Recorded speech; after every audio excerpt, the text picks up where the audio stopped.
Hello दोस्तों, आज हम लोग एक नए टॉपिक पे बात करने जा रहे हैं जिसका नाम है सविनय अवज्ञा आंदोलन। हम पीछे असहयोग आंदोलन के बारे में पढ़ चुके थे। हम लोग खिलाफत आंदोलन, असहयोग आंदोलन इनके बारे में चर्चा कर लिए थे, पढ़ लिए थे पीछे। आज हमें पढ़ना है सविनय अवज्ञा आंदोलन। ये सविनय अवज्ञा आंदोलन कैसे हुआ, कब हुआ, इसका नेतृत्व किसने किया, इसकी भूमिका कैसे बनी, क्या इसका असर रहा, आज लोग हम इस पर चर्चा करें सविनय अवज्ञा आंदोलन। तो यहाँ देखें पहले कि सविनय अवज्ञा आंदोलन 1930 में हुआ। हमने पीछे भी बताया था कि महात्मा गांधी के द्वारा ये जन आंदोलन, ये 3 जन आंदोलन किए गए थे। एक असहयोग आंदोलन था, दूसरा सविनय अवज्ञा आंदोलन जो आज लोग हम पढ़ने वाले हैं सविनय अवज्ञा आंदोलन, और तीसरा किया गया था भारत छोड़ो आंदोलन। असहयोग आंदोलन 1920 से 1922 तक चला, हमने देख लिया था उसको, अभी थोड़ा उस पर चर्चा कर लेंगे। और दूसरा जो है ये असहयोग आंदोलन, ये सविनय अवज्ञा आंदोलन 1930 में, और तीसरा हम देखेंगे भारत छोड़ो आंदोलन 1942 का। तो आज सविनय अवज्ञा आंदोलन की भूमिका कैसे तैयार हुई, तो इस पे पीछे थोड़ा सा चलते हैं। असहयोग आंदोलन के बारे में हम लोग बता चुके थे, असहयोग आंदोलन के बारे में कि असहयोग आंदोलन 1920 में स्टार्ट किया गया था। खिलाफत आंदोलन के साथ साथ ही महात्मा गांधी ने असहयोग आंदोलन स्टार्ट किया था। और असहयोग आंदोलन की भूमिका कैसे बनी थी हम देख चुके थे। असहयोग आंदोलन में क्या क्या उसके कौन कौन से जो लोग लड़ रहे थे, आंदोलन कर रहे थे। ऐसे तो महात्मा गांधी ने बहुत सारे इस सत्याग्रह और आंदोलन दोनों अलग अलग, महात्मा गांधी के द्वारा सत्याग्रह और जन आंदोलन जो किए गए दोनों अलग है।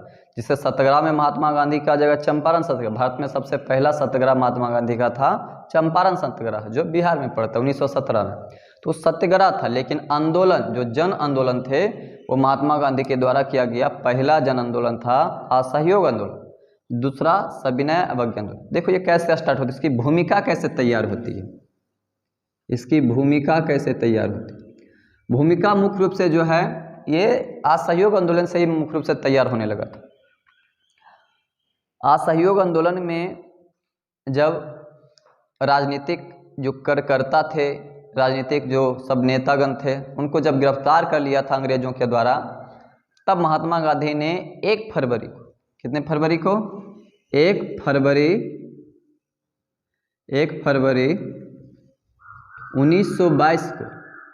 1922 को महात्मा गांधी ने खुले तौर पे कहा था कि अगर हमारे जो राजनीतिक बंदियों को जिन्हें गिरफ्तार किया गया, अगर उन्हें नहीं छोड़ा गया 7 दिन के अंदर, कितने दिन के, 7 दिन के अंदर अगर नहीं छोड़ा गया तो हम सविनय अवज्ञा आंदोलन स्टार्ट करेंगे। ये कब बात रखे थे, सविनय अवज्ञा आंदोलन की बात कब किए थे महात्मा गांधी ने, 1 फरवरी 1922 को है कि अगर हमारे कार्यकर्ताओं को, हमारे जो बंदी बनाए गए हैं जिनको गिरफ्तार किया गया है, अगर उनको 7 दिन के अंदर, ये बात बोल रहे हैं 1 फरवरी, अगर 7 दिन के अंदर नहीं छोड़ा जाएगा तो हम लोग सविनय अवज्ञा आंदोलन स्टार्ट करेंगे, महात्मा गांधी ने कहा। लेकिन घटना कुछ और हो गया। हमने पीछे देखा था कि घटना कुछ और हो गया। 1 फरवरी को महात्मा गांधी बोले ही थे 1922 को कि नहीं छोड़ा गया तो फिर ये सविनय अवज्ञा आंदोलन हम लोग स्टार्ट करेंगे। लेकिन हुआ क्या कि 5 फरवरी ये असहयोग आंदोलन वाली बातें बोल रहे, 5 फरवरी 1922 को असहयोग आंदोलन में जो कार्यकर्ता थे, असहयोग आंदोलन वाले आंदोलनकारी जो थे और खिलाफत आंदोलन, दोनों क्योंकि साथ साथ चल रहा था, तो आंदोलन करते हुए उत्तर प्रदेश के गोरखपुर जिले में, आज उस देवरिया है वहीं जिला, तो उसी के पास से एक गांव था चौरी चौरा। क्या था, चौरी चौरा, जो हम लोग बता चुके हैं, चौरी चौरा जो जगह था, वहीं पे आंदोलनकारी जब गुजर रहे थे तो पुलिस वालों ने इन आंदोलनकारियों पे गोली चला दिया। और जब गोली चलाया गया तो विरोध में इन्होंने, आंदोलनकारी जो विरोध में, उन्हें पकड़ के जो थाने में है, एक उस दरोगा थे और 21 गो ये कांस्टेबल मतलब हवलदार थे, उनको जेल में, ये थाने में ही बंद करके थाने में आग लगा दी। और थाने में आग लगाने के कारण जो है ये 22 गो, कितने, 22 पुलिसकर्मी, कितने पुलिसकर्मी, 22 पुलिसकर्मी जिंदा जल गए, जिंदा जल गए।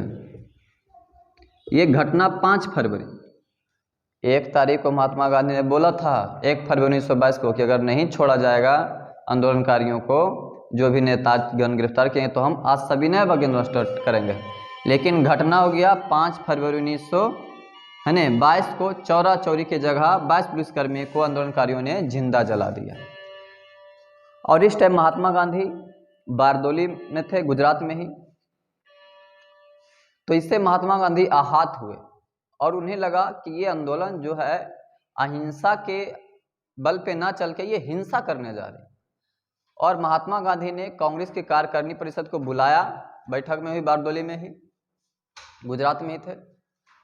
और बुला के तुरंत जो है महात्मा गांधी ने उसे वापस लेने का फैसला लिया। और उन्होंने कहा कि मुझे इस आंदोलन में जलन की बू आ रही है, कि इसे मैं अब बंद करूंगा। ये मैं जो सोचा था सत्य और अहिंसा पे मैं इसको ले चलूंगा, लेकिन ये जो है अब किसी और मोड़ पे मुड़ गई। तो महात्मा गांधी ने 5 फरवरी को है ना ये आह्वान किया, 5 फरवरी को, और ये कांग्रेस की कार्यकारिणी परिषद को बुलाया, बैठक बुलाया, और उसमें जो है वापस लेने का फैसला लिया। तो ये 12 फरवरी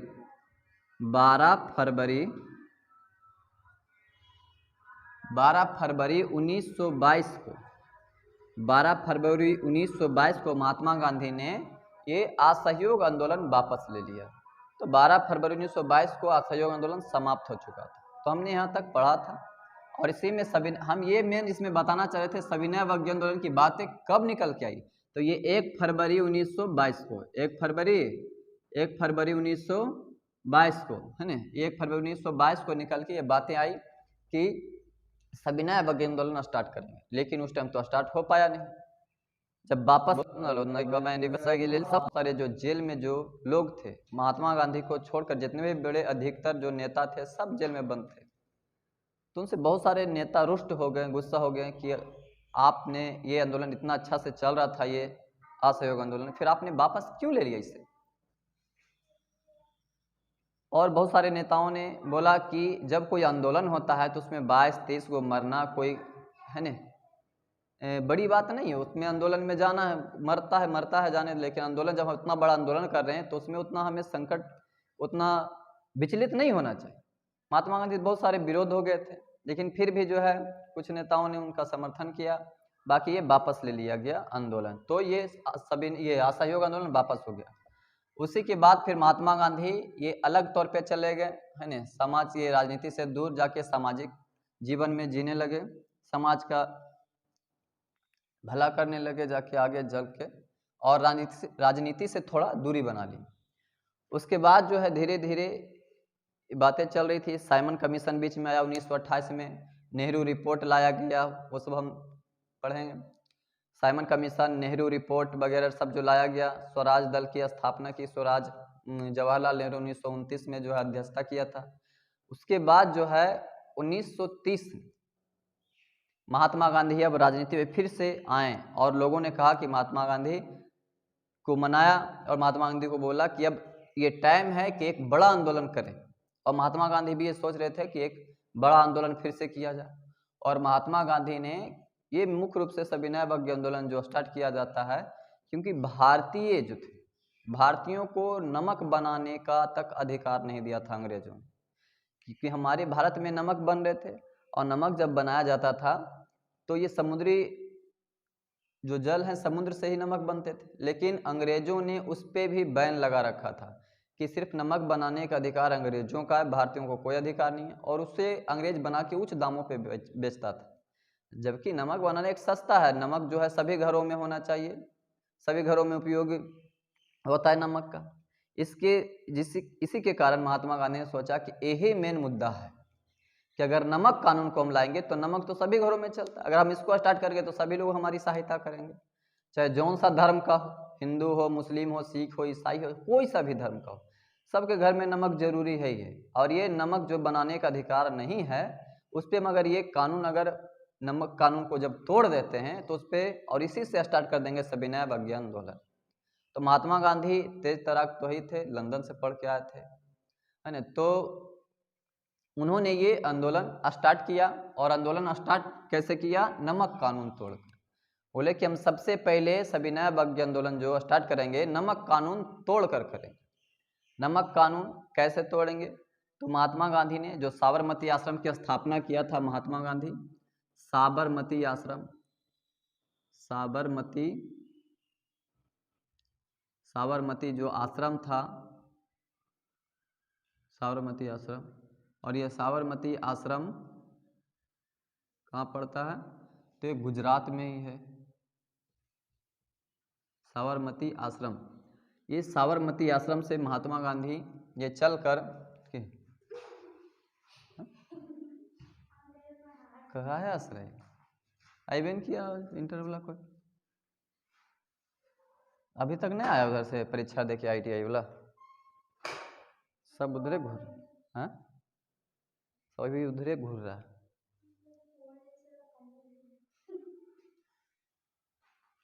चलो सीखो, पढ़ाए नहीं बोला, हाँ तो सुनो इसको फिर से। तो साबरमती आश्रम से महात्मा गांधी जो है ये स्टार्ट करने वाले थे सविनय अवज्ञा आंदोलन, नमक कानून तोड़ना था। तो नमक कानून, क्योंकि ये साबरमती आश्रम तो गुजरात में ही था, और नमक कानून जो है नमक बनाएंगे, नमक बना कर ही नमक कानून तोड़ा जाएगा, क्योंकि भारतीयों को तो नमक बनाने का अधिकार नहीं था। तो ये महात्मा गांधी ये कानून तोड़ना चाहते थे, खुद नमक बना के। तो नमक बनाने के लिए महात्मा गांधी ने लोगों की ध्यान खींचने के लिए ये साबरमती आश्रम से एक जगह चुना जिसका नाम था दांडी, है ना, जिसका नाम था दांडी था, दिख रहा है दांडी, साबरमती से लेके दांडी तक। ये दांडी एक जगह था जो समुद्र किनारे, कच्छ के किनारे है, ये समुद्री इलाका है। तो साबरमती आश्रम से लेके दांडी तक महात्मा गांधी ने सोचा कि यहाँ से चलकर दांडी तक जाएंगे और समुद्र के किनारे जो है नमक बना के हम नमक कानून तोड़ देंगे, फिर ये सविनय अवज्ञा आंदोलन स्टार्ट हो जाए। तो महात्मा गांधी साबरमती आश्रम से 12 मार्च 1930 को, महात्मा गांधी साबरमती आश्रम से 12 मार्च 1930 को ये निकले यहाँ से 78 अनुयायियों के साथ। कितने अनुयायी? 78, मतलब इनके साथ जो साथ दे रहा था 78 अनुयायी इनके साथ थे, 78 लोग जो साथ थे, इनके साथ 78 जो लोग थे, यहाँ से साबरमती आश्रम से लेके दांडी तक इनको पैदल चलना था, और इसकी दूरी थी लगभग 243 मील थी, 243 मील इनकी दूरी साबरमती आश्रम से लेके दांडी जो समुद्र किनारे है दांडी, वहाँ तक की जो दूरी थी 243 मील थी लगभग। और अपने 78 अनुयायियों के साथ वो चलना प्रारंभ किए 12 मार्च 1930 को महात्मा गांधी। और पैदल, देखो इसमें महात्मा गांधी ने बोला था कि जो बुजुर्ग हैं, बूढ़े हैं वो, और जो बच्चे हैं वो इस आंदोलन में भाग नहीं लेंगे, क्योंकि पैदल चलना था। 243 मील बहुत होता है पैदल चलना, और रास्ते भी खराब थे, पथरीले कटीले रास्ते, तो वहाँ पैदल चलना है। तो महात्मा गांधी ने उसमें मना किया था कि जो है बुजुर्ग लोग और जो है बच्चे लोग उसमें भाग नहीं लें। और इस आंदोलन में, सविनय अवज्ञा आंदोलन से जो यात्रा होने वाली थी साबरमती से लेकर दांडी तक, इसमें सबसे ज़्यादा बुजुर्ग महात्मा गांधी थे। इस आंदोलन में महात्मा गांधी अगर लपकते थे, मतलब तेजी से चलते थे, तो पीछे वाले जो लोग थे इनके साथ उनको दौड़ना पड़ता था। तो महात्मा गांधी ने 12 मार्च 1930 को स्टार्ट किया यहाँ से चलना, और 5 अप्रैल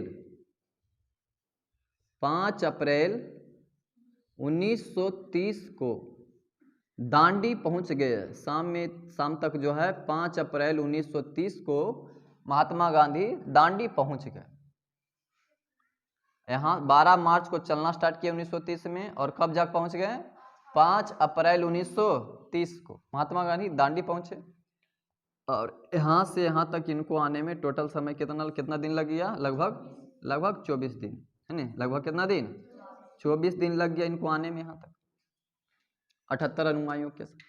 ये तो बोले थे कि 78 को इसमें साथ चलना स्टार्ट किया था, लेकिन जब रास्ते में जब महात्मा गांधी गुजरे, क्योंकि महात्मा गांधी बहुत जाने माने हस्ती बन चुके थे भारत के लिए, हमने पीछे पढ़ा भी था कि महात्मा गांधी को चमत्कारी भी हम मानने लगा था, है ना, गांधी बाबा कितना कहता था, गांधी महाराज कहता था कि उनमें अंदरूनी शक्ति है। महात्मा गांधी को मेन जो है कुछ जो है भगवान के रूप में देखने लग गया था। तो महात्मा गांधी को देखने के लिए जब ये दांडी यात्रा कर रहे थे साबरमती आश्रम से लेकर दांडी तक, तो महात्मा गांधी को देखने के लिए, उनके साथ देने के लिए बहुत सारे लोग इकट्ठा हो गए और उनके साथ देने के लिए तैयार हुए। जब जिस रास्ते से गुजरते थे तो उस रास्ते को साफ किया जाता था, महिलाएं साफ कर देती थी अच्छे से कि महात्मा गांधी इस रास्ते से गुजरेंगे, उन्हें दिक्कत नहीं होना चाहिए। और जगह जगह पे महात्मा गांधी भाषण भी देते हुए चलते थे, लोग इकट्ठा भी होते थे, तो ये भाषण देते हुए भी जा रहे थे और इसमें चलते जा रहे थे। महात्मा गांधी 5 अप्रैल 1930 को पहुंच गए वहां और 6 अप्रैल 1930 को, कब, 6 अप्रैल 1930 को महात्मा गांधी दांडी पहुंच गए। तो 5 अप्रैल को, लेकिन 6 अप्रैल को सुबह महात्मा गांधी ने दांडी में ही समुद्र से नमक उठा के जो है पानी उठाया और अपनी मुट्ठी में नमक बना के जो है नमक कानून तोड़ दिया। महात्मा गांधी क्या कर दिया, नमक कानून तोड़ दिया महात्मा गांधी ने दांडी में जाके। 6 अप्रैल को, कब तोड़ा, 6 अप्रैल 1930 को। इसके पीछे भी लॉजिक है, 6 अप्रैल को क्यों तोड़ा, जो 5 अप्रैल को पहुंच गए तो क्यों नहीं तोड़ा, तो उसके पीछे कहानी है अलग से। तो 6 अप्रैल 1930 को महात्मा गांधी ने नमक कानून तोड़ दिया और इसी से सविनय अवज्ञा आंदोलन स्टार्ट हुआ। तो क्वेश्चन पूछा जाता है सविनय अवज्ञा आंदोलन किस यात्रा से स्टार्ट हुआ था, तो दांडी यात्रा। इसको दांडी यात्रा कब हुआ था, दांडी यात्रा है ना 1930 में। दांडी नमक कानून कब तोड़ा गया, तो 6 अप्रैल 1930 को, है ना। ये सविनय अवज्ञा आंदोलन स्टार्ट कर दिया था नमक कानून तोड़ के। कौन सा, नमक कानून, नमक कानून तोड़ दिया महात्मा गांधी ने। कब तोड़ दिया, 6 अप्रैल 1930 को। चले थे कब, 12 मार्च 1930, 78 अनुयायियों के साथ, लेकिन रास्ते में बहुत सारे हो गए। जब वहां महात्मा गांधी ने नमक कानून तोड़ा तो बाकी जगह भी महात्मा गांधी ने आह्वान किया कि और जहां जहां समुद्र है वहां भी जो है लोग वहां नमक बना के जो है नमक कानून तोड़े। तो दक्षिण भारत तमिलनाडु में सी राजगोपालाचारी जो थे, हमारे भारत के जो प्रथम भारत रत्न प्राप्तकर्ता जो थे सी राजगोपालाचारी, उन्होंने तमिलनाडु में है नमक बना के वहाँ नमक कानून तोड़ दिया। कुछ महिलाओं ने एनी बेसेंट वगैरह और कुछ महिलाएं कुछ पुरुष जो थे गुजरात के धरासना में ही नमक फैक्ट्री में धरना प्रदर्शन किए और वहाँ से नमक बेचने वगैरह नहीं दिए वहाँ से। तो बहुत लोग इसमें साथ दिए और इसी से सविनय अवज्ञा आंदोलन हमारा स्टार्ट हो गया मुख्य रूप से। कब, किस यात्रा से, दांडी यात्रा। दांडी यात्रा कब हुई थी स्टार्ट, तो 12 मार्च को स्टार्ट हुई थी और लास्ट कब हुआ, 5 अप्रैल को। 6 अप्रैल को नमक कानून तोड़ दिए महात्मा गांधी। समझ में आ रहा बातें, ये सब पढ़ चुके हो। अब आते हैं सविनय अवज्ञा आंदोलन को और बढ़ाते हैं। तो ये सविनय अवज्ञा आंदोलन तो स्टार्ट कर दिया गया था नमक कानून तोड़ के। धीरे धीरे ये आंदोलन चल ही रहा था कि अंग्रेजों ने सोचा ये आंदोलन बहुत ज़्यादा बढ़ चुका था, है ना। बहुत सारे जो आंदोलन जहाँ जहाँ समुद्र नहीं थे, अब देखो जैसे बिहार में समुद्र नहीं, तो हाँ नमक कानून कैसे तोड़ा जाएगा। जहाँ जहाँ समुद्र है ना नमक कानून तोड़ा जाएगा, जहाँ समुद्र है ये नहीं तो वहाँ क्या किया जाएगा। तो महात्मा गांधी ने कहा कि जहाँ जहाँ समुद्र नहीं है वहाँ अलग अलग तरीकों से शराब दुकानों पे जाके धरना प्रदर्शन कीजिए, शराब को नहीं बेचने दीजिए, है ना, धरना प्रदर्शन कीजिए। बहुत सारे लोगों को चाय बागान के जो मालिक वगैरह जो थे मजदूर थे उनसे भी कहा गया कि मजदूरी करना छोड़ दीजिए। बहुत सारे कर नहीं दीजिए, कर मतलब टैक्स जो है जो नहीं दीजिए अंग्रेजों को। तो बहुत सारे जगह जो है विरोध किया गया सविनय, और धीरे धीरे सविनय अवज्ञा आंदोलन बढ़ते जा रहा था, बहुत तेजी से बढ़ रहा था सविनय अवज्ञा। तो अंग्रेजों ने अपनी बुद्धि लगाई कि इस आंदोलन को कैसे दबा जाए, क्योंकि सविनय अवज्ञा आंदोलन, लड़ाई झगड़े नहीं करके, सविनय विनती करके कि हे अंग्रेज हम आपकी बात को नहीं मानेंगे, सविनय विनती करके, लाठी पहने से नहीं, बंदूक हथियार से नहीं, विनती करके किया गया था, हे अंग्रेज हम आपकी बात को नहीं मानेंगे, एकदम सविनय विनती करके।